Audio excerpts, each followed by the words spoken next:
안녕하세요. 책 읽기 좋은 날입니다. 오늘 소개할 책은 세상이 어떤 모습으로 변해도 흔들리지 않고 내 삶을 이끄는 9가지 잠재 능력, 엑설런스, 지은이는 도리스 메르틴, 옮긴이는 배명자, 발행은 타산초당입니다.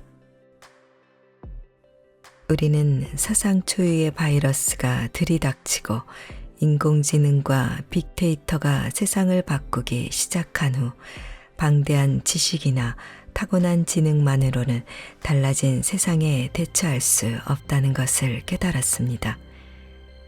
지금 우리는 인생이라는 비행기에서 그동안 남이 조정하는 대로 편하게 비행하던 시대는 지난 것입니다.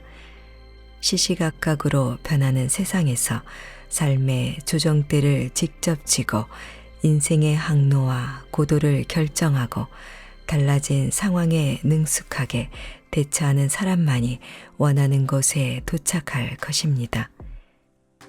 이 책에서 저자는 세상이 어떤 모습으로 변해도 휩쓸리지 않고 각자 고유한 잠재력을 발휘할 수 있는 9가지 방법을 알려줍니다.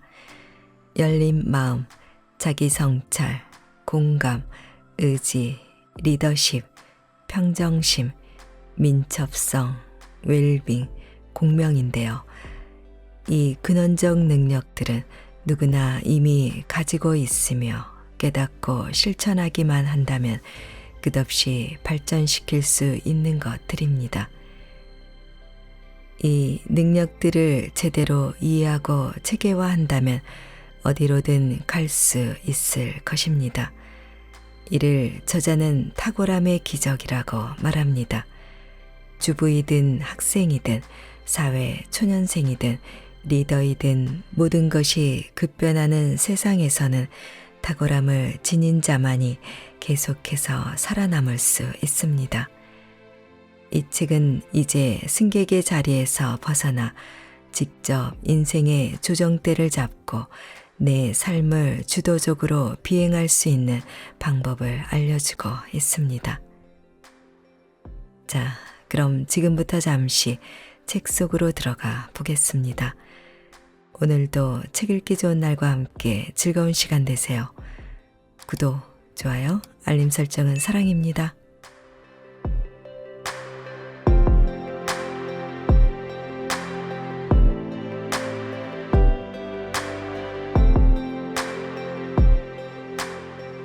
인생이라는 비행기에서 어느 자리에 앉을 것인가? 지금 당신은 인생이라는 비행기에 올라타 있습니다. 과연 어디에 앉아 있을까요? 이코노미, 비즈니스, 퍼스트 클래스, 이 3가지 선택지 외에 다른 자리를 떠올리지 못했다면 아직 스스로를 탁월함과 연결하지 못하고 있을 가능성이 높습니다. 우리는 이제 학생이든 주부이든 사원이든 관리자이든 상관없이 모두 조정석에 앉아야 합니다. 남이 조정하는 대로 따르면 목적지까지 안락하게 도착할 수 있는 시대는 지났습니다. 분초 단위로 세상이 변하고 있어 직접 조정대를 쥐지 않으면 언제든 원치 않는 곳에 떠밀리듯 내릴 수 있기 때문이죠. 조정사는 비행을 승객과는 완전히 다르게 인식합니다. 그들은 항로와 고도를 결정하고 모든 데이터를 숙지하고 날씨 상황을 주시하고 달라진 비행 조건에 대처해 원하는 목적지에 도달합니다. 삶도 마찬가지입니다. 조정사로 사는 사람은 가장 탁월하게 인생이라는 비행을 해내죠. 지금까진 승객이었다고 해도 조정석에 앉겠다는 마음을 먹었다면 이미 탁월함에 다가선 셈입니다. 당신이 더 높은 곳으로 갈 수 있다면 이젠 어디로든 갈 수 있고 또 가야 한다고 말씀드리고 싶습니다. 탁월함이란 날개를 달고서 말이죠. 그렇다면 엑설런스, 즉, 탁월함은 대체 무엇일까요? 탁월함은 평범한 이들은 감히 이룰 수 없는 아주 거대한 목표라고 생각하기 쉽습니다. 그런데 왜 우리가 탁월함을 깨닫고 탁월해지기 위해 노력해야 할까요? 서두에서 이야기했듯 우리는 점점 더 크고 빠르게 변화하는 시대, 가능성이 커지는 시대에 살고 있기 때문입니다. 인공지능, 빅데이터, 소셜미디어 같은 기술 덕분에 과거에는 유토피아처럼 여겼던 프로젝트를 실현할 수 있게 되었습니다. 에어비앤비, 틱톡 혹은 내 마음까지 읽어내는 웨어러블 기기 등을 생각해 보세요. 이런 혁신을 성공시키는 것은 과학기술이 아닙니다. 그건 그저 도구일 뿐이고 실제 혁신의 원천인 기발한 아이디어는 바로 인간의 능력에서 나옵니다. 그러나 대부분은 아직 자신을 대단하게 여기는데 익숙하지 않습니다. 그저 안전한 사고의 틀 안에만 머무르려는 경향이 강하죠.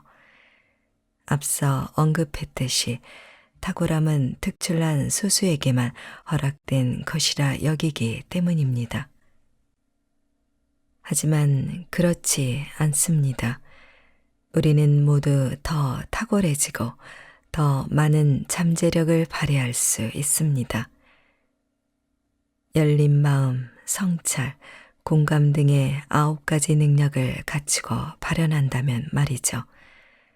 저는 엑셀런스를 통해 모두가 자신을 뛰어넘길 바랍니다.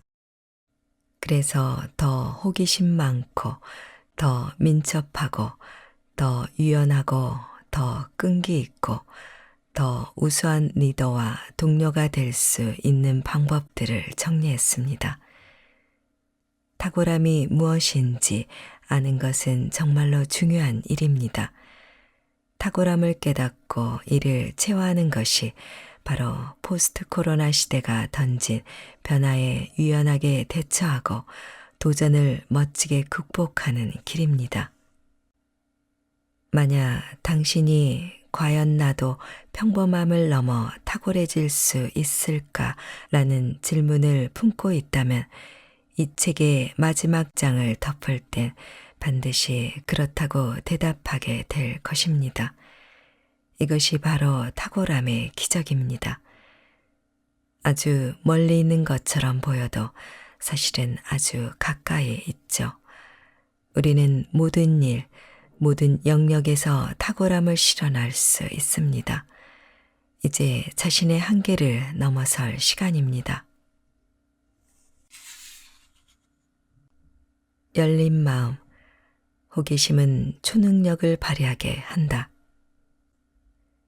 자기 성찰, 나의 소망과 가치를 아는 사람은 나뿐이다. 공감, 깊은 이해심은 혁신을 창조한다. 의지, 탁월함을 습관으로 만들어라. 리더십, 지시하지 말고 영감을 불어넣어라. 평정심, 감정을 다스려야 본질에 이를 수 있다. 민첩성, 계획만 따르지 말고 변화에 반응하라. 웰빙, 때때로 멈춰서서 자신을 돌보아라. 공명, 혁신은 홀로 태어나지 않는다. 그들은 완벽을 추구하진 않았지만 어떤 식으로든 자신이 늘 탁월하도록 관리했다. 탁월함, 듣기만 해도 가슴 벅찬 단어다. 일론 머스크, 빌 게이츠, 버락 오바마, 루스 베이더 긴즈버그, 그레타 툰베리, 나는 이들을 떠올리면 감탄사가 절로 나온다. 위대한 업적을 남겼고 만인의 모범이 된 이들이다. 당신은 다른 이름들을 떠올렸을 수도 있다. 노벨상 수상자, 세계적 운동선수, 빌보드 정상에 오른 아티스트. 그러나 확신하건대 당신의 이름은 절대 떠올리지 않았을 것이다. 탁월함이라는 단어를 자기 자신과 연결하는 사람은 거의 없다. 마음속에서라도 잘 연결하지 않는다. 누구나 성공과 행복을 추구한다. 그렇다면 탁월함은 존경받는 교사, 인정받는 의사, 숙련된 IT 전문가조차 탁월하다는 표현은 자신에게 과분하다고 여긴다. 나 역시 다르지 않다. 베이비붐 세대가 늙어가고 Z세대가 성인이 된 세계에서 탁월함이란 눈에 띄게 특출나거나 야망이 넘치는 소수 엘리트만을 위한 단어였다. 즉, 평범한 사람에게는 어울리지 않는 단어였다. 그러나 우리는 지금 어느 때보다 역동적인 시기를 겪고 있고 이를 위해서는 잠재력을 더 많이 발휘해야 한다. 탁월함이란 단어를 우리 자신과 연결할 때가 된 것이다. 뷰카 시대가 요구하는 정신. 디지털화, 기후변화 같은 메가 트렌드가 전 세계적으로 사회와 경제뿐 아니라 사람도 변화시키고 있다. 이른바 뷰카 세계가 도래했다. 뷰카란 변동성, 불확실성, 복잡성, 모호성의 첫 글자를 딴 신조어로 21세기의 1사분기를 요약하는 단어이기도 하다.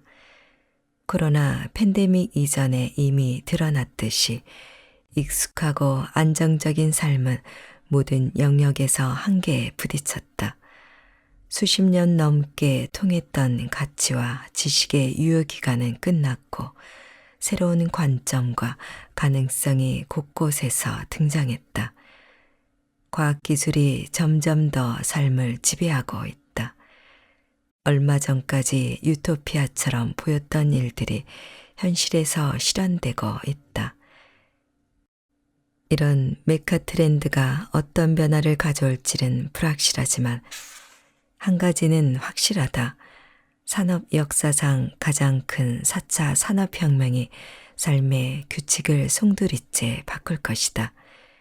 오늘은 부차적이었던 일이 내일의 표준이 될 것이다. 컨설턴트 헤르만 쇠러는 이를 한 문장으로 표현했다. 과거는 더 이상 미래의 기준이 될 수 없다.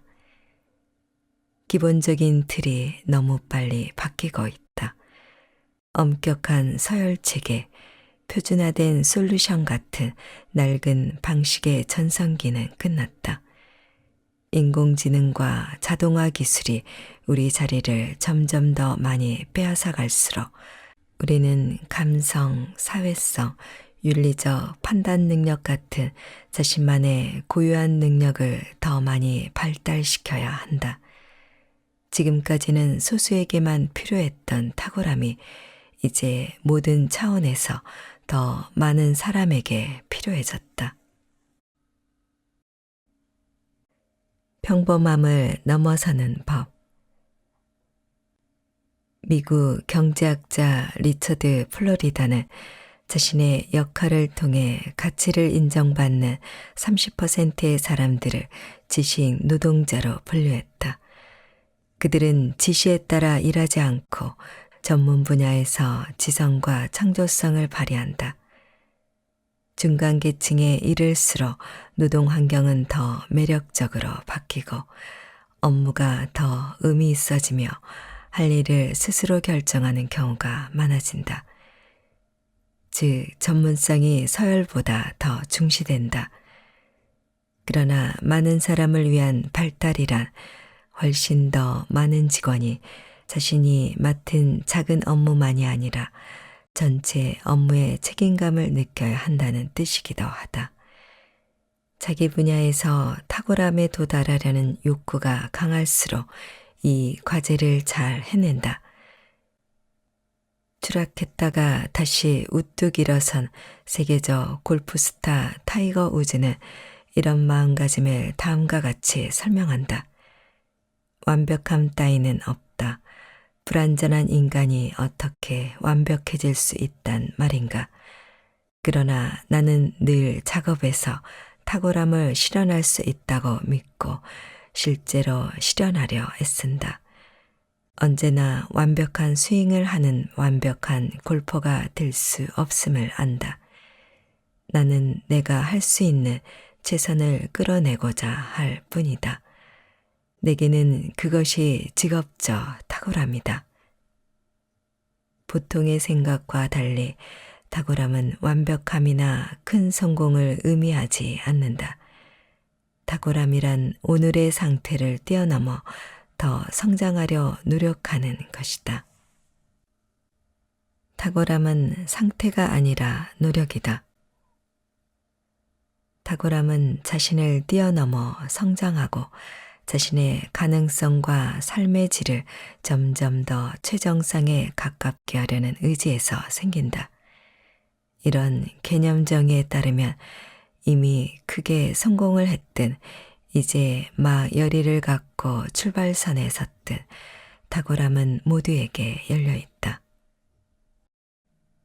빌 게이츠는 세계에서 가장 부유한 동시에 기부를 가장 많이 한다. 당연히 이것은 탁월함의 증거이다. 그러나 대학생이 한 학기 전체를 온라인으로 마치고 정년퇴직을 앞둔 교사가 일주일 안에 저학년 수업을 줌 강의로 바꾸고 할머니부터 초등학생까지 모두가 마스크 제작을 돕는다면 그건 역시 탁월함의 증거이다.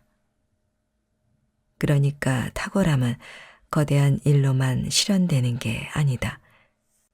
그저 개별 영역에서 혹은 특별한 상황에서 중간 이상으로 성장한다면 우리는 작은 일에서도 탁월함에 도달할 수 있다. 게다가 철학자 비렐름 슈미트에 따르면 탁월함의 규모가 모든 일에서 똑같을 거라 기대해선 안 된다. 그러므로 탁월함을 증명하기 위해 훌륭한 연구 성과도 거두면서 집안일까지 창문에 티끌 하나 없이 완벽하게 관리해내야 하는 건 아니다. 직장에서 최고의 성과를 내지만 부모로서는 인내심의 한계에 직면할 수도 있다. 친환경의 모범이 되는 생활을 하지만 재정관리 상태는 엉망일 수도 있다. 한 분야의 탁월함이 모든 분야의 잠재력을 높인다. 세계에서 가장 성공한 팟캐스트 진행자로 일론 머스크나 버니 샌더스 같은 명사를 인터뷰하고 수백만 팬이 있는 조 로건이 한 말이다. 왜 그럴까? 직업, 부모 역할, 자원봉사 그 무엇이든 한 분야에서 탁월한 사람은 그 작동 방식을 알기에 무의식적으로 다른 분야에서도 탁월함을 목표로 설정하게 된다. 그 어느 때보다 탁월함을 향한 욕구와 가능성이 최고조에 달한 시기이다. 이렇게 많은 사람이 교육, 자유, 가치, 성장 등을 추구했던 적은 없었다. 새로운 탁월함이 왜 필요한가? 독일 시인 노라 곰린거는 이런 멋진 말을 남겼다. 디지털은 우리에게 온 세상을 선물한다. 나도 완전히 공감한다. 디지털화와 그로 인한 사회 변화는 일과 삶의 지평을 넓힌다. 비록 코로나가 모두에게 생채기를 남기겠지만 인류 역사상 언제 이렇게 많은 사람이 자유롭게 아이디어를 실현했던가. 한 번의 클릭으로 원하는 것을 얻고 한 번의 요청으로 연락이 닿고 몇 초 안에 종합적 지식과 창조적 영감을 얻는다. 빅데이터가 개인 맞춤 암 진단을 가능하게 하고 운전 보조장치가 교통사고를 줄여준다. 물론 감수해야 할 위험도 있다. 수많은 시청각 요소가 범람하고 무의식적으로 민감한 데이터를 폭로하고 완벽한 인스타그램 이미지들이 회의감을 불러일으킨다. 이미 특권을 누리는 사람들이 재택근무의 자유로 가장 많은 걸 얻는다. 각종 디지털 장치에 감시당한다는 불안감은 이제 일상이 되었다. 우리는 낚시성 판업 광고와 가짜 뉴스에 걸려든다. 첫눈에 반하는 대신 더 나은 매칭을 손가락으로 열심히 찾는다. 트렌드에 뒤처진 듯한 기분은 불안감과 스트레스를 준다. 기성세대는 자신의 지식이 구닥다리가 되는 상황에 빠르게 대처해야 하고, 그러는 동안 사고방식과 인간관계 방식마저도 빠른 주기로 바뀐다. 바로 이런 이유에서 애플, 구글, BMW 같은 거대 기업들이 오래전부터 직원의 전문 지식과 더불어 감성지능도 높이려 애쓰고 있다. 뷰카 세계가 인격의 변화를 가장 크게 요구한다고 생각하기 때문이다. 직원들이 직업 세계의 변화에 동참해야만 우수한 제품과 프로세스, 비즈니스 모델이 탄생한다. 그러므로 전문 역량보다 정서적 역량이 더 큰 성공 동력이 된다.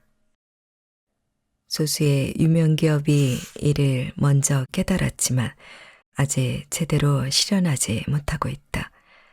2019년 캡제미니 설문에 응답한 기업에서 최고 경영자의 절반이 자기 개발을 독려받았지만 중간 관리자는 30%, 직원은 20%에 그쳤다. 새로운 탁월함은 어떻게 만드나? 당신이 뷰카 세계가 요구하는 정서적 역량을 키우기 위해 애쓸 때 회사가 곁에서 든든하게 지원한다면 정말 좋을 것이다. 그러나 개인의 탁월함은 스스로 성취해야 한다.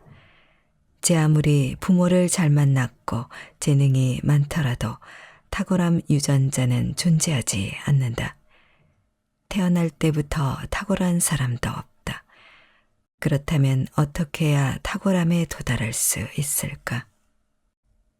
시대가 바뀌었다고 해서 전략이 완전히 바뀌지는 않았다. 그러나 정서적 역량의 중요도가 약간 달라졌다. 공감과 의지력 같은 불변의 가치는 순위의 변동이 없지만 개방성, 민첩성, 리더십 같은 새로운 가치들이 우선순위에 등장했다. 나는 이 책에서 탁월함에 필요한 동력 9개를 다룰 예정이다. 이 9가지 동력은 당신의 정신을 무장시켜 더 크게 생각하고 더 과감한 시도를 하고 더 새로운 길을 개척하도록 독려할 것이다. 열린 마음. 모험을 즐기는 사람은 소수이다. 대부분은 변치 않는 똑같은 생활을 원한다. 그러나 디지털화란 불확실성으로 들어간다는 뜻이다. 디지털화는 완전히 새롭게 접근하고 조직할 수 있는 도구를 제공하는데 이를 위해 열린 마음이 필요하다. 자기 성찰. 디지털 시대에도 실력자의 수요는 그대로이다. 심지어 많은 결과물이 옛날보다 훨씬 더 빠르고 쉽게 구현된다. 물론 이는 자신과 자신의 과제를 잘 이해해야만 가능한 것이다. 그러므로 성찰 단계는 행동 단계와 똑같이 비즈니스에 속한다. 성찰 없는 행동은 큰 의미가 없다. 공감. 다른 사람의 입장이 되어 생각하기. 오늘날만큼 이 능력이 중요했던 적이 없었다. 상대방의 생각을 알아채고 사람들이 어떤 반응을 할지 예측하기. 타인의 욕구와 관심사를 감지하는 사람만이 생산적 관계를 맺고 적합한 해결책을 찾으며 추종자들을 설득할 수 있다. 의지. 우리는 겉으로 드러나는 매력, 명성, 직업적 성공만을 볼 뿐이다. 그 뒤에 있는 노력은 잘 보지 않는다. 휴가 때도 연습을 쉬지 않는 음악가나 정기적으로 교육을 받는 인명구조원, 창업 단계부터 늘 최선을 다해 혁신을 이룬 최고 경영자, 탁월함을 추구하는 사람은 끊임없는 노력과 인내가 없으면 최고의 재능도 평범함에 머물고 만다는 것을 잘 안다. 리더십. 당신이 아직 리더가 아니라면 자기 자신을 뛰어넘어 성장하는 것이 성공이다. 당신이 리더라면 다른 사람을 성장시키는 것이 성공이다. 미국 경영자 제크 웰치가 한 말이다. 탁월함을 추구하는 사람은 자기 자신을 중심에 두지 않는다. 그들은 자신의 관심사와 가치관으로 다른 사람도 독려한다. 그들의 권위는 힘있는 직책보다는 비전과 긍정적 의사소통, 정직성에서 나온다. 평정심. 감정은 매우 높은 순위에 있다. 그러나 모든 감정이 다 그런 건 아니다. 스트레스와 조급함, 과도한 자기애는 어떤 영역에서도 우리를 발전시키지 않는다. 더불어 살며 서로에게 힘이 되려면 정서적 주도권을 가지고 감정을 잘 다스려야 한다. 그리고 선의, 관용, 기쁨, 연민처럼 협력과 공존에 도움이 되는 감정을 앞에 둬야 한다. 민첩성. 낯선 바다에서 방향 찾기. 자신의 위치를 재빨리 파악하기. 상황이 바뀔 때 냉철한 머리 유지하기. 완벽에 집착하지 않기. 적응하고 개선하는 법 익히기. 민첩성은 현재 탁월함을 위한 9개의 동력 중에서 우리에게 가장 부족한 차질이다. 웰빙. 최고의 성과에는 에너지가 필요하다. 몸과 마음이 평안할수록 가정에서도 직장에서도 더 굳건히 버틸 수 있다. 그러므로 평안은 탁월한 성과의 보상이 아니라 전제 조건이다. 공명. 영감을 주는 강렬한 만남은 창조성과 혁신 능력을 강화한다. 축구단이든 실내악단이든 가족이든 프로젝트 팀이든 공명은 변화와 발전을 수용하게 한다. 전혀 다른 능력과 경험을 가진 사람과 같은 공간에 있을 때 공명이 가장 많이 일어난다. 자기 성찰. 나의 소망과 가치를 아는 사람은 나뿐이다. 무언가를 이루었다고 해서 탁월함을 향한 노력이 끝나진 않는다. 그것이 얼마나 큰 자부심을 주느냐와 상관없이 탁월함을 추구하는 사람은 성취에 안주하지 않는다. 그들은 자신과 자신의 행위를 성찰하고 경험을 분석하고 잠재력과 약점을 알아내고 가능한 행동 옵션을 고려하고 위험을 계산하고 자신의 욕구와 가치를 명확히 파악한다. 그들 대다수는 이것을 위해 일, 월, 분기, 연도별로 확고한 일정을 짜둔다. 그들은 시간과 에너지를 잘 써야 한다는 걸 안다. 능력과 가능성을 최대한 발휘하는 것이 탁월함의 전제 조건이기 때문이다. 정해진 청사진은 없다. 각자 스스로 깊이 생각해야 한다. 당신은 승객인가 조종사인가? 한 비행기를 탄 사람들은 운명을 같이 한다. 그러나 그들 사이에는 근본적 차이가 있다. 비즈니스석과 이코노미석의 차이를 말하는 게 아니다. 비행에 얼마만큼 책임감을 느끼느냐에서 차이가 난다. 승객들은 누군가에 의해 하늘을 난다. 모두가 똑같이 정해진 항로를 날고 무슨 일이 생기면 승무원의 지시를 따라야 한다. 반면 조정석에 앉은 조종사는 근본적으로 비행을 다르게 인식한다. 그들에게는 비행을 지배할 의무가 있다. 그들은 항로와 비행 고도를 결정하고 모든 데이터를 알고 날씨 상황을 주시하고 달라진 비행 조건에 대처한다. 삶에서도 비슷하다. 패키지 관광객으로든 퍼스트 클래스 승객으로든 어떤 이들은 다른 이에게 조종을 맡긴다. 그러나 어떤 이는 스스로 방향을 정하고 경로를 고민한다. 당신은 어느 쪽인가? 삶이라는 비행기에서 당신은 어디에 앉았는가? 승객인가 아니면 조종사인가? 당신이 직원이냐 중간 관리자냐 임원이냐에 따라 대답이 달라진다고 생각하는가? 그렇지 않다. 자기 성찰은 사장이나 최고 경영자만의 특권이 아니다. 생각이 깊은 직원과 생각이 없는 사장이 있을 수 있고 반대로 생각이 없는 직원과 생각이 깊은 사장이 있을 수 있다. 깊이 생각하고 자신의 운명을 책임지는 일은 모두에게 열려 있다. 모든 일을 스스로 짊어져야 한다. 노벨 의학상을 수상한 생물학자 크리스티아네 니슬라임 포라르트가 말했다. 그녀는 생각할 용기를 탁월함의 기본 조건으로 본다. 다른 사람의 얘기를 너무 많이 듣지 말고 스스로 결정하고 스스로 생각할 용기, 많은 사람이 감히 생각할 용기를 내지 못한다.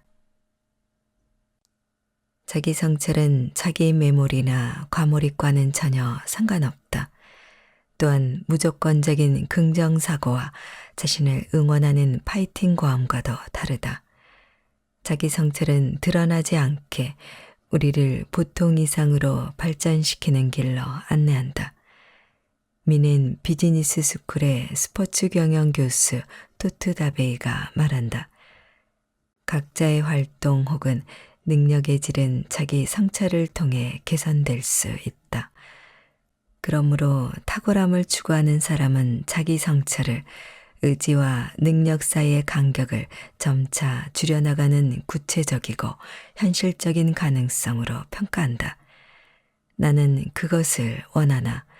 나는 그것을 할 수 있나? 그럴 자신이 있나? 어떤 자원을 투자할 수 있나? 어디에 걸림돌이 있나? 무엇이 더 필요한가? 누구와 접촉해야 하나? 최악의 경우 무슨 일이 생길 수 있나? 자신의 능력과 계획과 목표를 반성하는 습관은 개별 맞춤형 통찰을 준다. 다른 사람이 아니라 바로 자신에게 딱 맞는 통찰을 얻을 수 있다. 우리는 경영 컨설턴트나 전문서적이 보편적으로 주는 격려를 훨씬 넘어서는 통찰을 얻게 된다. 자신의 가능성과 한계를 직접 마주할 때라야 우리는 용기를 내고 계속 자신을 발전시키고 장애물을 알아내고 그것을 없애는 방법을 찾을 수 있다. 탁월함의 비밀. 객관적인 관점을 위한 7가지 프레임. 농구 스타 코비 브라이언트는 이렇게 말했다. 나는 오로지 앞으로 가는 법을 배우는 차원에서만 반성한다. 두려움을 직시하고 단계별로 극복하기. 가치와 이익을 명확히 알고 자신의 관심사에 맞게 행동하기. 다른 사람의 결정이 잣대가 되어선 안 된다. 물론 탁월함을 추구하는 사람은 다른 사람의 욕구도 고려한다. 그러나 다른 사람의 말과 행동에 휘둘리진 않는다. 자기 자신을 객관적으로 보는 사람은 말과 행동이 자아와 일치할 것이다. 1. 생각과 행동의 균형을 찾자. 어떤 이는 자주 고뇌에 빠지고 문제의 그물에 오래 잡혀 있다. 반면 어떤 이는 생각의 힘을 믿으며 긍정적으로 생각하기만 하면 성공은 저절로 찾아올 거야 라며 스스로 체면을 건다. 자기 자신에게만 몰두하는 이 두 유형은 유익보다 해악이 더 크다. 보다시피 자기 성찰은 구체적 행동이 있어야 균형을 찾는다. 그렇지 않으면 성찰은 결실 없는 고뇌에서 그친다. 반대로 자기 성찰 없는 행동은 무분별한 행동주의로 빠질 수 있다. 2. 제자리를 맴도는 생각에서 빠져나오자. 자기 성찰에는 치유의 힘이 있다. 해결책을 발견할 수 있게 하고 정신건강에 공헌한다. 그러나 통계에 따르면 자신에 대해 너무 많이 생각하는 사람은 쉽게 고뇌에 빠진다. 고뇌를 많이 하는 사람은 결코 해결책을 찾는 방향으로 생각하지 않는다. 그러므로 성찰하는 사람들 역시 고뇌에 빠지지 않게 조심해야 한다. 이를 위해 체계적으로 성찰하는 것이 가장 좋다. 특정 시간대에 정해진 시간 동안만 글로 앱을 활용하여 코치와 함께 당신을 단단히 잡아줄 친구와 함께 그리고 무엇보다 측정 가능한 결과를 염두에 둬야 한다. 마치 다른 사람을 보듯 자신을 관찰한다면 생각이 제자리를 맴돌 위험은 줄어든다. 3. 자기 자신을 의심하자. 누구에게나 다른 사람의 눈에 거슬리는 특징이 있다. 그런데 정작 본인은 그것을 장밋빛 색안경을 끼고 보거나 그 가치를 착각한다. 목표만 생각하는 단호한 관리자는 다른 사람들이 그를 강압적인 사람으로 평가한다는 사실을 알게 되면 적잖이 충격을 받을 것이다. 활기찬 행동파는 비즈니스 파트너가 그를 열정과다로 본다는 사실을 모른다. 반면 수줍음이 많은 사람은 자신의 조용한 태도가 팀의 안정을 가져다 준다는 사실을 알지 못한다. 사람들이 당신과 다르게 평가하는 특정 행동 방식이 있는가? 만약 그렇다면 믿을 수 있는 사람들로부터 솔직한 피드백을 받아라. 진실은 대개 자신의 인식과 타인의 인식 중간 지점에 있다.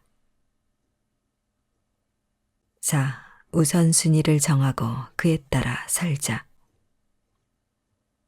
우리는 살면서 계속 뭔가를 추구하는 경향이 있다. 더 많은 사람, 과제, 활동, 물건, 축적은 탁월함에 유익하기보다는 해롭다. 당신 안에 있는 잠재력을 실현하려면 힘과 자유로운 머리가 필요하다. 그러므로 선택과 집중이 중요하다. 불필요한 것에 대해선 명료하게 싫다고 말하라. 그러려면 먼저 무엇이 가장 중요한지 알아야 한다. 자신을 많이 알수록 우선순위를 명확히 정할수록 주의를 빼앗는 과제를 거부하고 초대를 거절하고 시간과 에너지를 빼앗는 원흉을 찾아내고 목표에서 멀어지게 하는 습관과 업무를 버리기가 더 쉬워진다. 5. 내가 있을 곳이 여기가 맞나? 잘하는 일을 마음껏 할 수 있을 때 우리는 탁월함에 도달한다. 직장에서 자신의 가치와 야망을 얼마나 잘 발휘할 수 있는지 스스로에게 물어라. 회사의 가치관과 당신의 가치관이 일치하는가? 회사의 철학이 처음엔 낯설게 보이더라도 결과적으로 당신을 고무시키는 이상을 추구하나? 아니면 회사의 제품과 경영 방식, 분위기가 당신의 자아상과 모순되는가? 당신은 예컨대 지속 가능한 세상을 위한 노력을 중시한다. 그렇다면 환경보호 규정을 걸림돌로 이해하는 회사는 당신에게 잘못된 직장이다. 선망받는 기업에서 조직문화 적합도를 위해 자신의 가치관과 관심사를 저버리면 어쩌면 승진에는 도움이 될 수 있겠지만 탁월함에 다가가진 못한다. 나는 충분히 우수한가? 미셸 오바마는 회고로 비커밍에서 자신의 삶에서 가장 중요했던 두 가지 질문에 대해 이야기했다. 나는 충분히 우수한가? 미셸 오바마는 청년기 이후로 늘 자신에게 이렇게 물었다. 이 질문은 그녀가 자기 안에서 최고의 것을 끄집어내도록 했다. 두 번째 질문은 하버드 출신 법률가로 경력을 쌓은 뒤에 생겼다. 이것은 내게 충분히 유익한가? 반드시 깊이 생각해야 할 질문이다. 성공적인 삶에 필요한 모든 요소를 가졌더라도 그것이 무조건 행복을 가져다 주진 않는다. 그러므로 목표를 지향할 때 늘 자신에게 물어야 한다. 현재 아주 탁월하게 해내는 일이 나의 소명인가? 내게 만족을 주는가? 삶의 의미인가? 7. 여럿이 같이 성찰할 수도 있다. 성찰하는 사람은 윤리적, 이념적 견해도 가지고 있다. 둘이 혹은 더 많은 사람이 모여서도 이런 성찰을 할 수 있다. 여럿이 모인 자리에서 다음과 같은 질문을 한번 던져보라. 인공지능이 뭔가를 발명한다면 특허권을 인공지능이 가져야 할까요? 완전한 차단과 디지털 기술로 사회적 접촉을 빈틈없이 감시하는 것 중 무엇이 더 옳은 걸까요? 사회, 경제적 결과와 무관하게 건강이 언제나 최우선일까요? 열린 마음으로 나누는 대화를 통해 윤리적 딜레마를 숙고하는 자세는 세계관을 넓힐 것이다. 명확한 정답이 아니더라도 새로운 통찰과 관점들을 얻을 수 있다. 어차피 정답은 처음부터 존재하지 않는다.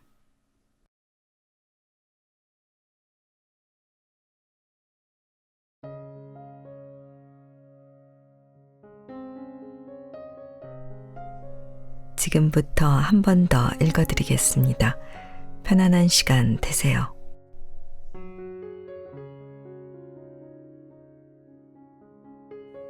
인생이라는 비행기에서 어느 자리에 앉을 것인가? 지금 당신은 인생이라는 비행기에 올라타 있습니다.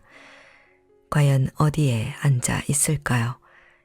이코노미, 비즈니스, 퍼스트 클래스, 이 세 가지 선택지 외에 다른 자리를 떠올리지 못했다면 아직 스스로를 탁월함과 연결하지 못하고 있을 가능성이 높습니다. 우리는 이제 학생이든 주부이든 사원이든 관리자이든 상관없이 모두 조정석에 앉아야 합니다. 남이 조정하는 대로 따르면 목적지까지 안락하게 도착할 수 있는 시대는 지났습니다. 분초 단위로 세상이 변하고 있어 직접 조종대를 쥐지 않으면 언제든 원치 않는 곳에 떠밀리듯 내릴 수 있기 때문이죠. 조종사는 비행을 승객과는 완전히 다르게 인식합니다. 그들은 항로와 고도를 결정하고 모든 데이터를 숙지하고 날씨 상황을 주시하고 달라진 비행 조건에 대처해 원하는 목적지에 도달합니다. 삶도 마찬가지입니다. 조종사로 사는 사람은 가장 탁월하게 인생이라는 비행을 해내죠. 지금까진 승객이었다고 해도 조종석에 앉겠다는 마음을 먹었다면 이미 탁월함에 다가선 셈입니다. 당신이 더 높은 곳으로 갈 수 있다면 이젠 어디로든 갈 수 있고 또 가야 한다고 말씀드리고 싶습니다. 탁월함이란 날개를 달고서 말이죠. 그렇다면 엑설런스, 즉 탁월함은 대체 무엇일까요? 탁월함은 평범한 이들은 감히 이룰 수 없는 아주 거대한 목표라고 생각하기 쉽습니다. 그런데 왜 우리가 탁월함을 깨닫고 탁월해지기 위해 노력해야 할까요? 서두에서 이야기했듯 우리는 점점 더 크고 빠르게 변화하는 시대, 가능성이 커지는 시대에 살고 있기 때문입니다. 인공지능, 빅데이터, 소셜미디어 같은 기술 덕분에 과거에는 유토피아처럼 여겼던 프로젝트를 실현할 수 있게 되었습니다. 에어비앤비, 틱톡 혹은 내 마음까지 읽어내는 웨어러블 기기 등을 생각해 보세요. 이런 혁신을 성공시키는 것은 과학기술이 아닙니다. 그건 그저 도구일 뿐이고 실제 혁신의 원천인 기발한 아이디어는 바로 인간의 능력에서 나옵니다. 그러나 대부분은 아직 자신을 대단하게 여기는데 익숙하지 않습니다. 그저 안전한 사고의 틀 안에만 머무르려는 경향이 강하죠. 앞서 언급했듯이 탁월함은 특출난 소수에게만 허락된 것이라 여기기 때문입니다. 하지만 그렇지 않습니다. 우리는 모두 더 탁월해지고 더 많은 잠재력을 발휘할 수 있습니다. 열린 마음, 성찰, 공감 등의 9가지 능력을 갖추고 발현한다면 말이죠. 저는 엑설런스를 통해 모두가 자신을 뛰어넘길 바랍니다. 그래서 더 호기심 많고 더 민첩하고 더 유연하고 더 끈기 있고 더 우수한 리더와 동료가 될 수 있는 방법들을 정리했습니다. 탁월함이 무엇인지 아는 것은 정말로 중요한 일입니다. 탁월함을 깨닫고 이를 체화하는 것이 바로 포스트 코로나 시대가 던진 변화에 유연하게 대처하고 도전을 멋지게 극복하는 길입니다. 만약 당신이 과연 나도 평범함을 넘어 탁월해질 수 있을까라는 질문을 품고 있다면 이 책의 마지막 장을 덮을 땐 반드시 그렇다고 대답하게 될 것입니다. 이것이 바로 탁월함의 기적입니다. 아주 멀리 있는 것처럼 보여도 사실은 아주 가까이 있죠. 우리는 모든 일, 모든 영역에서 탁월함을 실현할 수 있습니다. 이제 자신의 한계를 넘어설 시간입니다. 열린 마음, 호기심은 초능력을 발휘하게 한다. 자기 성찰, 나의 소망과 가치를 아는 사람은 나뿐이다. 공감, 깊은 이해심은 혁신을 창조한다. 의지, 탁월함을 습관으로 만들어라. 리더십, 지시하지 말고 영감을 불어넣어라. 평정심, 감정을 다스려야 본질에 이를 수 있다. 민첩성, 계획만 따르지 말고 변화에 반응하라. 웰빙, 때때로 멈춰서서 자신을 돌보아라.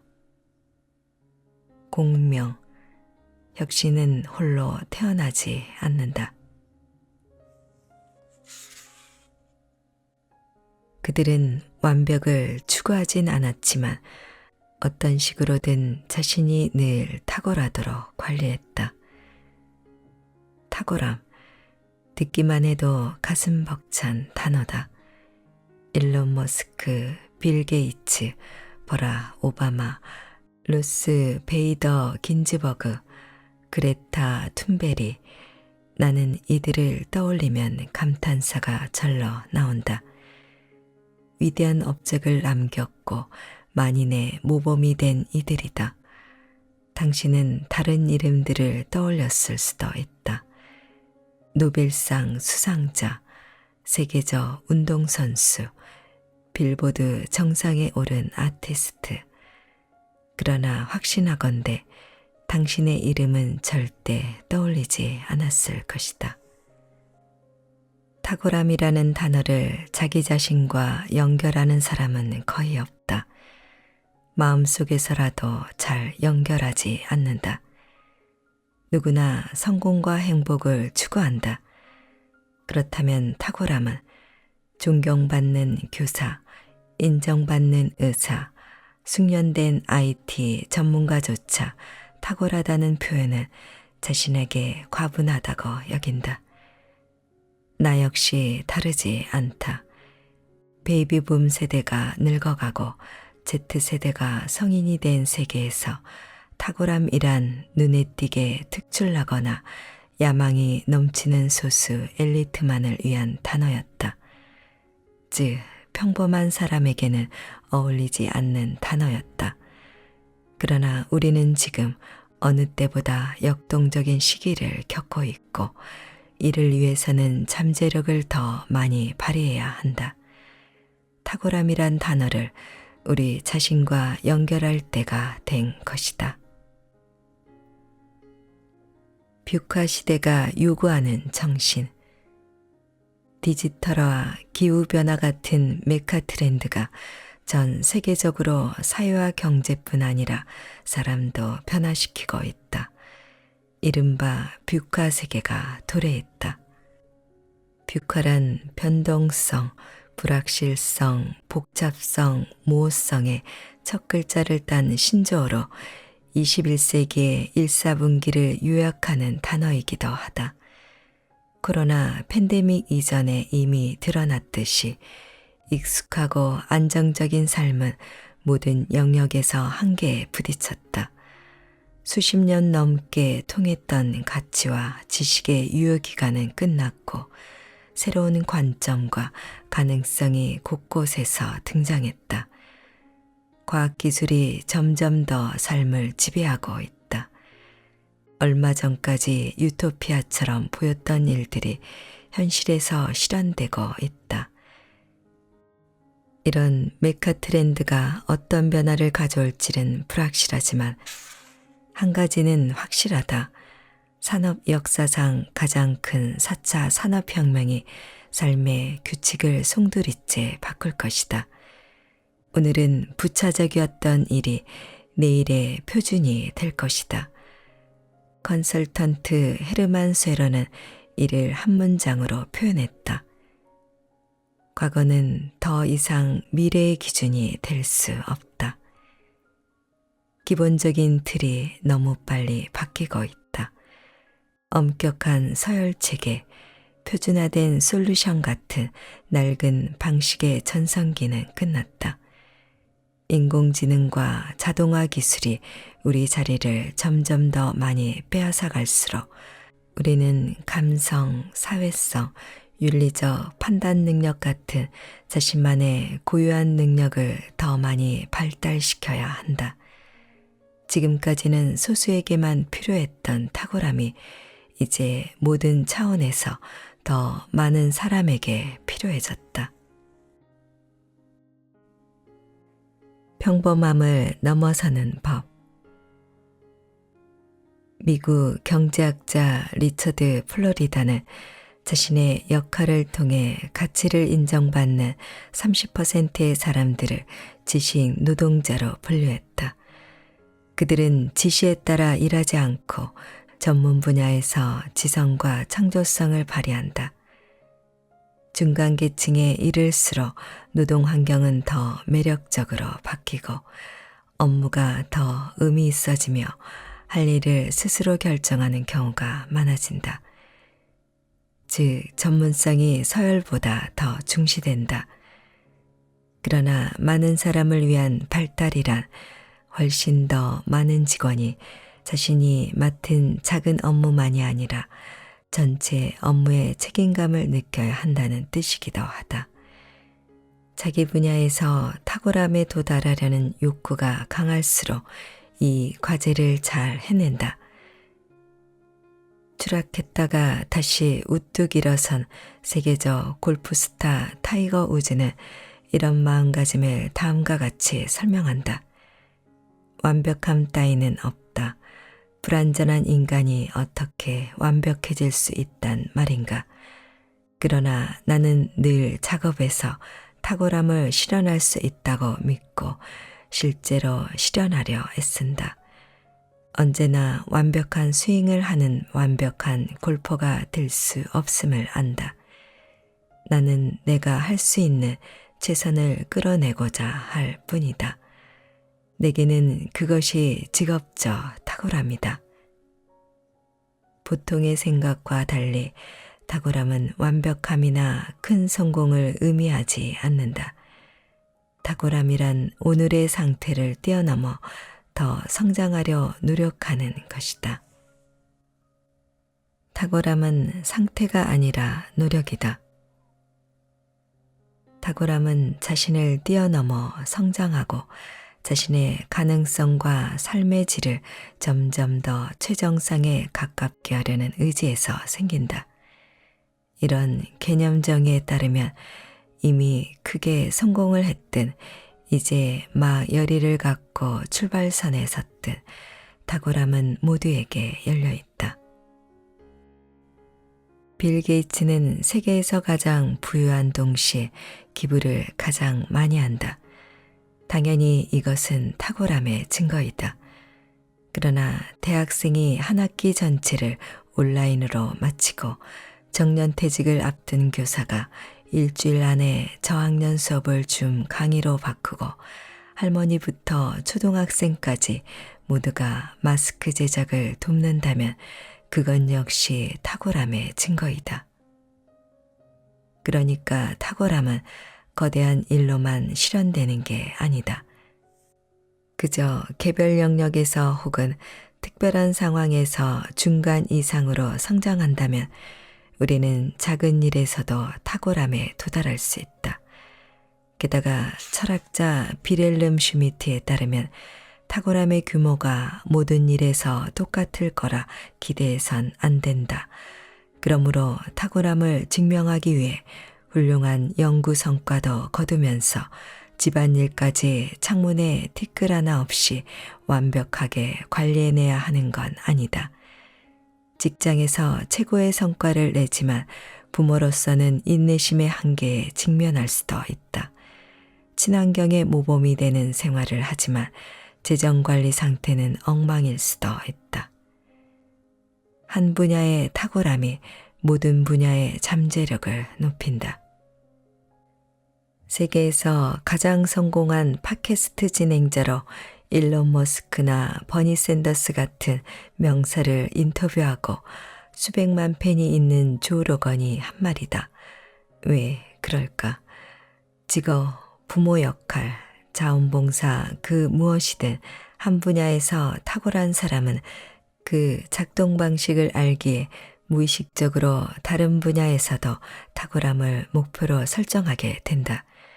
그 어느 때보다 탁월함을 향한 욕구와 가능성이 최고조에 달한 시기이다. 이렇게 많은 사람이 교육, 자유, 가치, 성장 등을 추구했던 적은 없었다. 새로운 탁월함이 왜 필요한가? 독일 시인 노라 곰링거는 이런 멋진 말을 남겼다. 디지털은 우리에게 온 세상을 선물한다. 나도 완전히 공감한다. 디지털화와 그로 인한 사회 변화는 일과 삶의 지평을 넓힌다.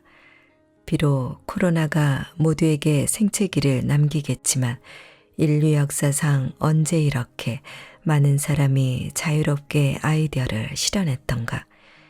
한 번의 클릭으로 원하는 것을 얻고 한 번의 요청으로 연락이 닿고 몇 초 안에 종합적 지식과 창조적 영감을 얻는다. 빅데이터가 개인 맞춤 암 진단을 가능하게 하고 운전 보조장치가 교통사고를 줄여준다. 물론 감수해야 할 위험도 있다. 수많은 시청각 요소가 범람하고 무의식적으로 민감한 데이터를 폭로하고 완벽한 인스타그램 이미지들이 회의감을 불러일으킨다.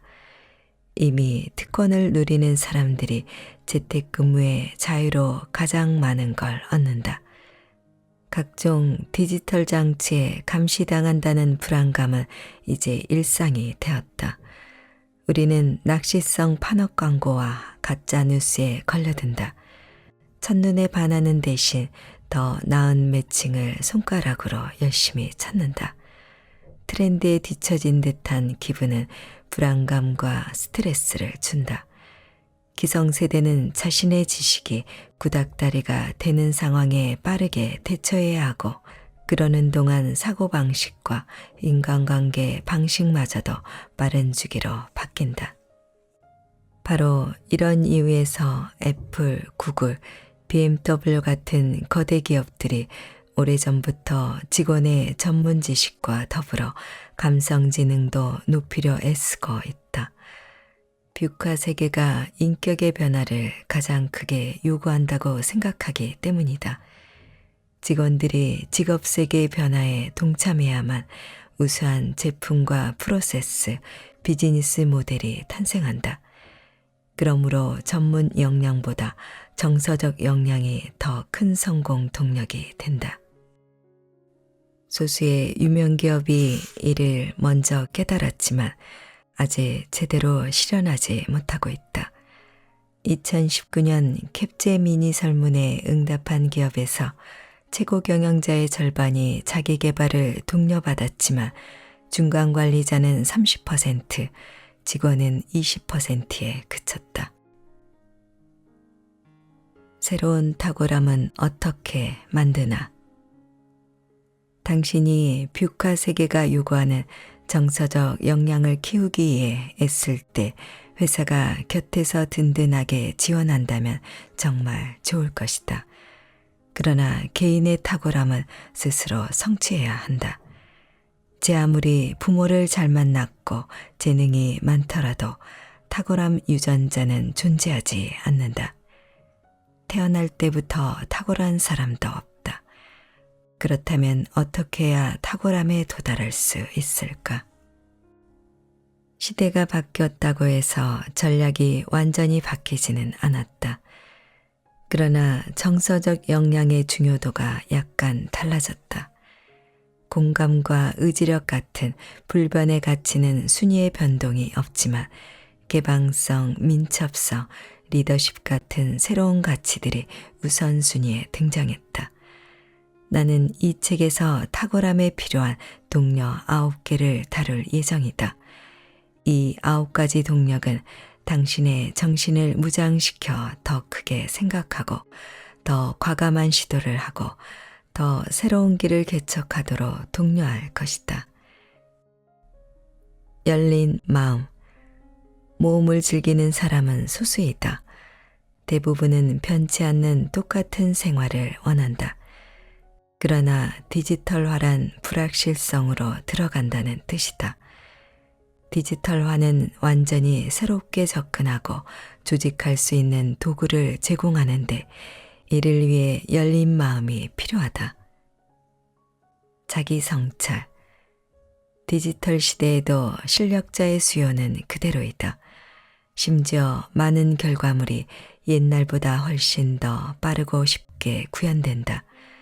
물론 이는 자신과 자신의 과제를 잘 이해해야만 가능한 것이다.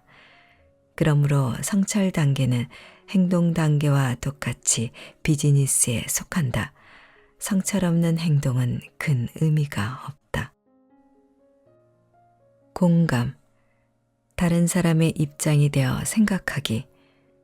오늘날만큼 이 능력이 중요했던 적이 없었다.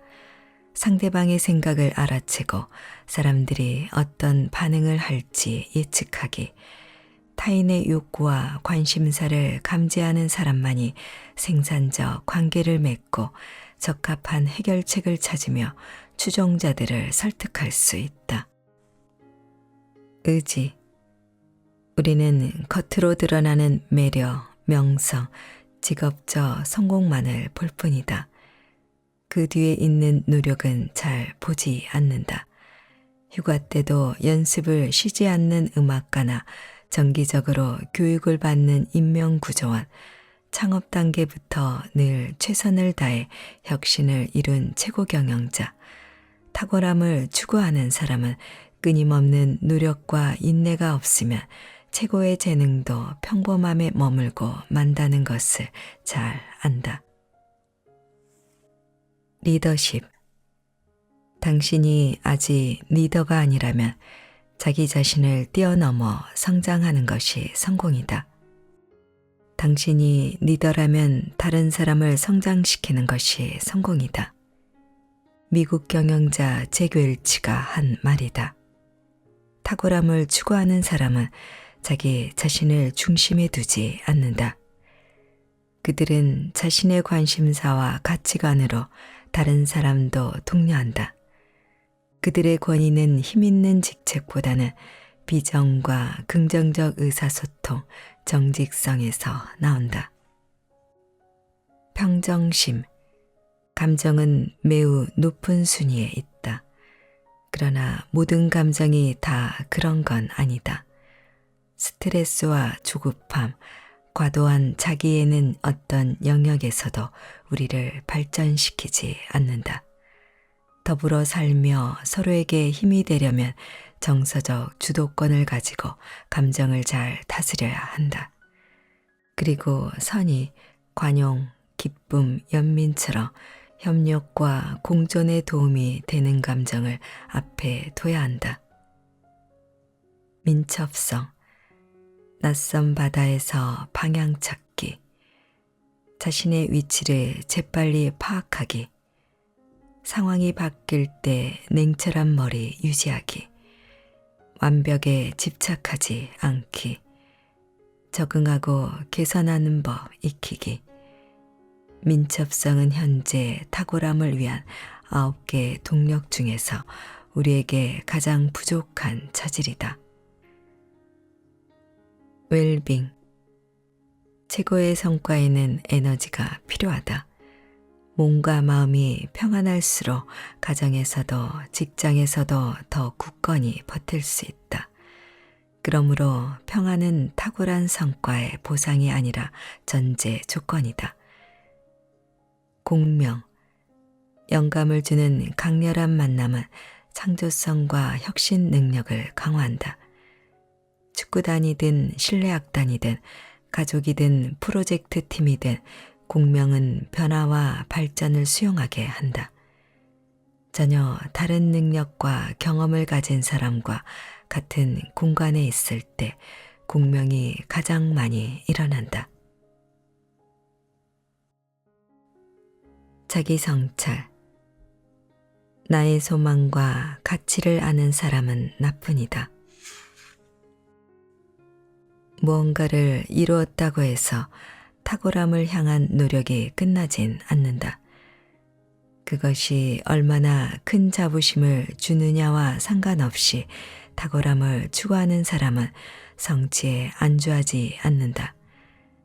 그들은 자신과 자신의 행위를 성찰하고 경험을 분석하고 잠재력과 약점을 알아내고 가능한 행동 옵션을 고려하고 위험을 계산하고 자신의 욕구와 가치를 명확히 파악한다. 그들 대다수는 이것을 위해 일, 월, 분기, 연도별로 확고한 일정을 짜둔다. 그들은 시간과 에너지를 잘 써야 한다는 걸 안다. 능력과 가능성을 최대한 발휘하는 것이 탁월함의 전제 조건이기 때문이다. 정해진 청사진은 없다. 각자 스스로 깊이 생각해야 한다. 당신은 승객인가 조종사인가? 한 비행기를 탄 사람들은 운명을 같이 한다. 그러나 그들 사이에는 근본적 차이가 있다. 비즈니스석과 이코노미석의 차이를 말하는 게 아니다. 비행에 얼마만큼 책임감을 느끼느냐에서 차이가 난다. 승객들은 누군가에 의해 하늘을 난다. 모두가 똑같이 정해진 항로를 날고 무슨 일이 생기면 승무원의 지시를 따라야 한다. 반면 조종석에 앉은 조종사는 근본적으로 비행을 다르게 인식한다. 그들에게는 비행을 지배할 의무가 있다. 그들은 항로와 비행 고도를 결정하고 모든 데이터를 알고 날씨 상황을 주시하고 달라진 비행 조건에 대처한다. 삶에서도 비슷하다. 패키지 관광객으로든 퍼스트 클래스 승객으로든 어떤 이들은 다른 이에게 조종을 맡긴다. 그러나 어떤 이는 스스로 방향을 정하고 경로를 고민한다. 당신은 어느 쪽인가? 삶이라는 비행기에서 당신은 어디에 앉았는가? 승객인가 아니면 조종사인가? 당신이 직원이냐 중간 관리자냐 임원이냐에 따라 대답이 달라진다고 생각하는가? 그렇지 않다. 자기 성찰은 사장이나 최고 경영자만의 특권이 아니다. 생각이 깊은 직원과 생각이 없는 사장이 있을 수 있고 반대로 생각이 없는 직원과 생각이 깊은 사장이 있을 수 있다. 깊이 생각하고 자신의 운명을 책임지는 일은 모두에게 열려 있다. 모든 일을 스스로 짊어져야 한다. 노벨 의학상을 수상한 생물학자 크리스티아네 니슬라임 포라르트가 말했다. 그녀는 생각할 용기를 탁월함의 기본 조건으로 본다.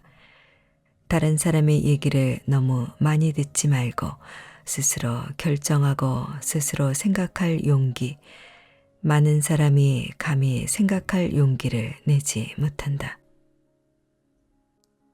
자기 성찰은 자기 메모리나 과몰입과는 전혀 상관없다. 또한 무조건적인 긍정사고와 자신을 응원하는 파이팅 고함과도 다르다. 자기 성찰은 드러나지 않게 우리를 보통 이상으로 발전시키는 길로 안내한다. 미넨 비즈니스 스쿨의 스포츠 경영 교수 토트 다베이가 말한다. 각자의 활동 혹은 능력의 질은 자기 성찰을 통해 개선될 수 있다. 그러므로 탁월함을 추구하는 사람은 자기 성찰을 의지와 능력 사이의 간격을 점차 줄여나가는 구체적이고 현실적인 가능성으로 평가한다. 나는 그것을 원하나? 나는 그것을 할 수 있나? 그럴 자신이 있나?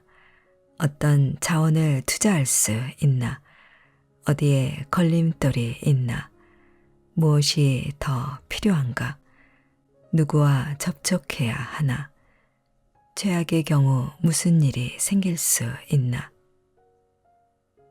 자신의 능력과 계획과 목표를 반성하는 습관은 개별 맞춤형 통찰을 준다. 다른 사람이 아니라 바로 자신에게 딱 맞는 통찰을 얻을 수 있다. 우리는 경영 컨설턴트나 전문서적이 보편적으로 주는 격려를 훨씬 넘어서는 통찰을 얻게 된다.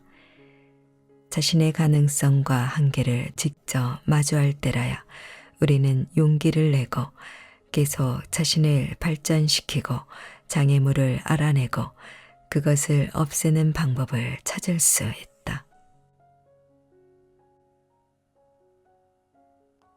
탁월함의 비밀. 객관적인 관점을 위한 7가지 프레임. 농구 스타 코비 브라이언트는 이렇게 말했다. 나는 오로지 앞으로 가는 법을 배우는 차원에서만 반성한다. 두려움을 직시하고 단계별로 극복하기. 가치와 이익을 명확히 알고 자신의 관심사에 맞게 행동하기. 다른 사람의 결정이 잣대가 되어선 안 된다. 물론 탁월함을 추구하는 사람은 다른 사람의 욕구도 고려한다. 그러나 다른 사람의 말과 행동에 휘둘리진 않는다. 자기 자신을 객관적으로 보는 사람은 말과 행동이 자아와 일치할 것이다. 1. 생각과 행동의 균형을 찾자. 어떤 이는 자주 고뇌에 빠지고 문제의 그물에 오래 잡혀 있다. 반면 어떤 이는 생각의 힘을 믿으며 긍정적으로 생각하기만 하면 성공은 저절로 찾아올 거야 라며 스스로 체면을 건다. 자기 자신에게만 몰두하는 이 두 유형은 유익보다 해악이 더 크다. 보다시피 자기 성찰은 구체적 행동이 있어야 균형을 찾는다. 그렇지 않으면 성찰은 결실 없는 고뇌에서 그친다. 반대로 자기 성찰 없는 행동은 무분별한 행동주의로 빠질 수 있다. 2. 제자리를 맴도는 생각에서 빠져나오자. 자기 성찰에는 치유의 힘이 있다. 해결책을 발견할 수 있게 하고 정신건강에 공헌한다. 그러나 통계에 따르면 자신에 대해 너무 많이 생각하는 사람은 쉽게 고뇌에 빠진다. 고뇌를 많이 하는 사람은 결코 해결책을 찾는 방향으로 생각하지 않는다.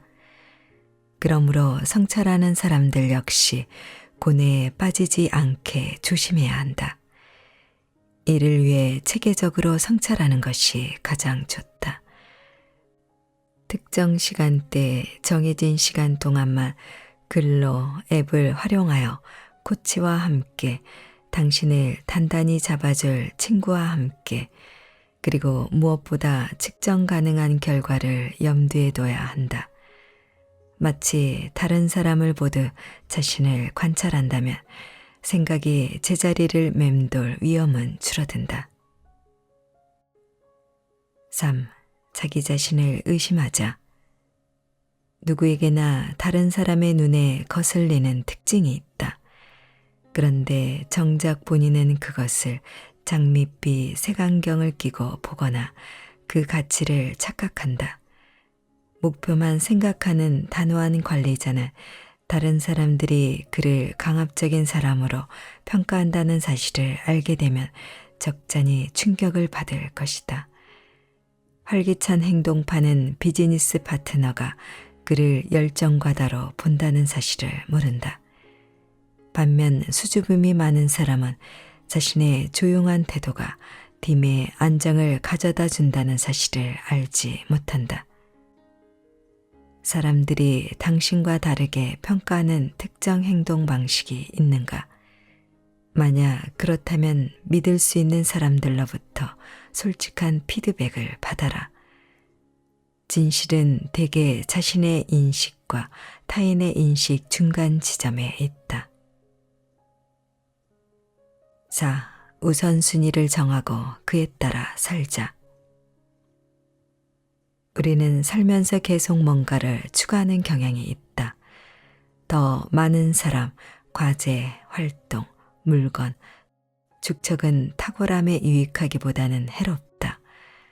당신 안에 있는 잠재력을 실현하려면 힘과 자유로운 머리가 필요하다.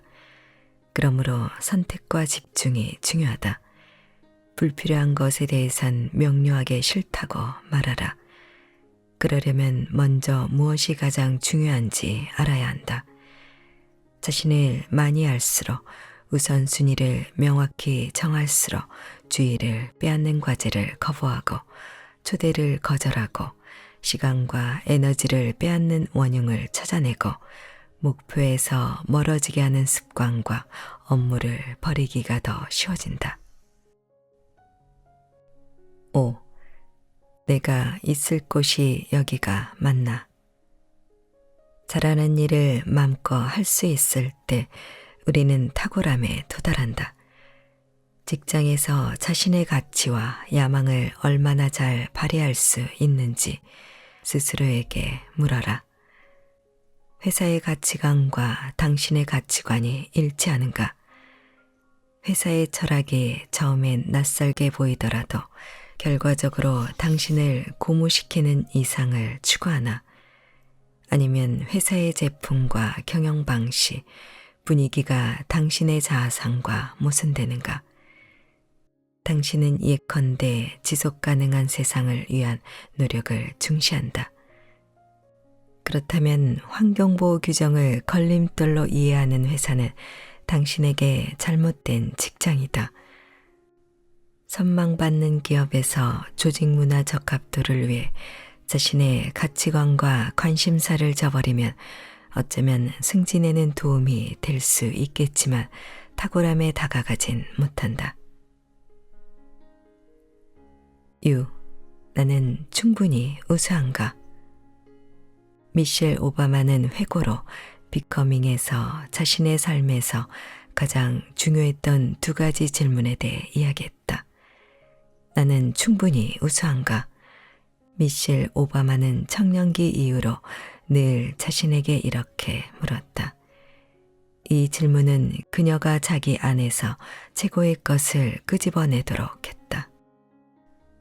두 번째 질문은 하버드 출신 법률가로 경력을 쌓은 뒤에 생겼다. 이것은 내게 충분히 유익한가? 반드시 깊이 생각해야 할 질문이다. 성공적인 삶에 필요한 모든 요소를 가졌더라도 그것이 무조건 행복을 가져다 주진 않는다. 그러므로 목표를 지향할 때 늘 자신에게 물어야 한다.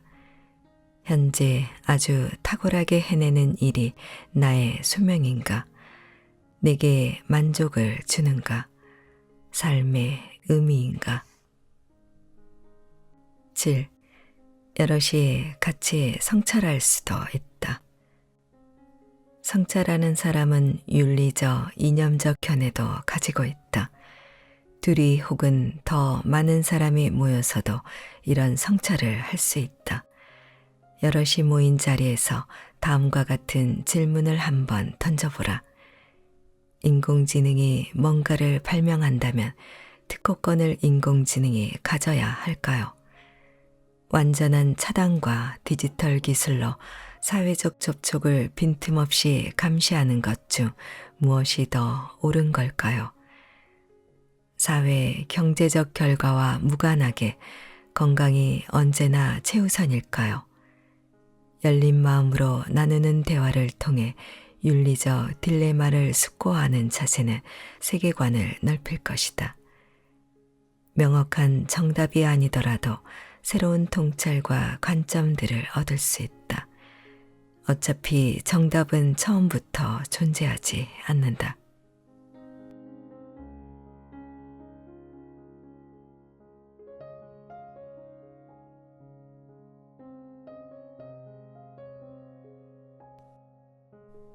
책 읽기 좋은 날 오늘은 인간의 탁월함을 결정하는 9가지 능력, 엑셀런스를 보내드렸습니다. 감사합니다.